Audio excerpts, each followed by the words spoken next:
দেখেন সবাই অস্থিরতা বোধ করতেছে।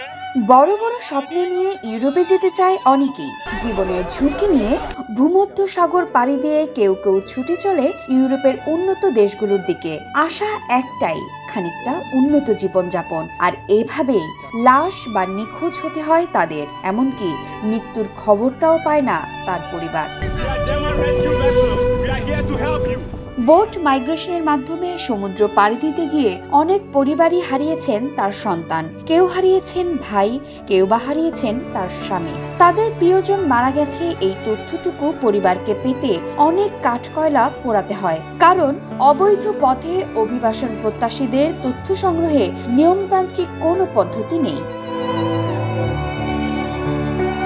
International committee of the red cross ICRC এর মতে সমুদ্র থেকে উদ্ধার করা মরদেহগুলো শনাক্ত করার কোনো উপায় নেই। গ্রিস ও স্পেনে নিখোঁজ অভিবাসীদের DNA প্রোফাইল থাকলেও পুলিশের অনুমতি ছাড়া সেটি মিলিয়ে দেখারও কোনো সুযোগ নেই। তবে ICRCর ট্রেস দ্য ফেস নামের একটি ওয়েবসাইট আছে, যেখানে ছবি দেখে হাজার হাজার লোক তাদের পরিবারের নিখোঁজ সদস্যের খোঁজ করেন। কেউ হয়তো পান, আবার বেশিরভাগই পান না। নিখোঁজ ব্যক্তিকে খুঁজে পেতে তার পরিবার কিছু পথ অবলম্বন করে। প্রথমত, নিখোঁজ হওয়া ব্যক্তি কোন পথ দিয়ে কোথায় যেতে চেয়েছিলেন তা জানতে হবে। তারপর নিখোঁজ ব্যক্তির সঙ্গে যোগাযোগের দিন, তারিখ, সময় এবং তার ব্যবহার করা মোবাইল নম্বরটি সংগ্রহ করতে হবে।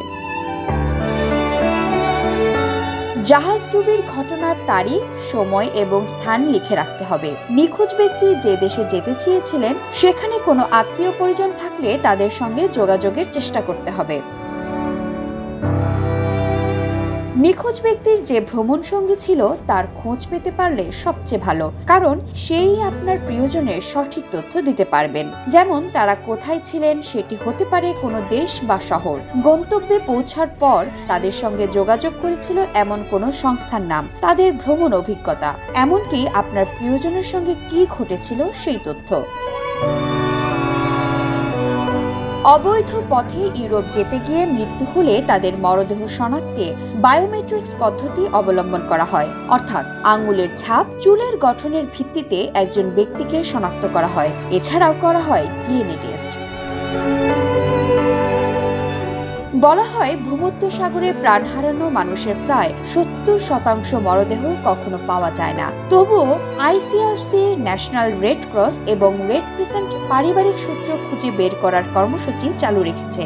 সংস্থাগুলোর মাধ্যমে ক্যাম্প, আশ্রয় কেন্দ্র, মর্গ বা কবরস্থানের তথ্য নেওয়ার সুযোগ আছে। আর এভাবেই হয়তো আপনিও পেতে পারেন হারিয়ে যাওয়া আপনার প্রিয় মানুষটিকে।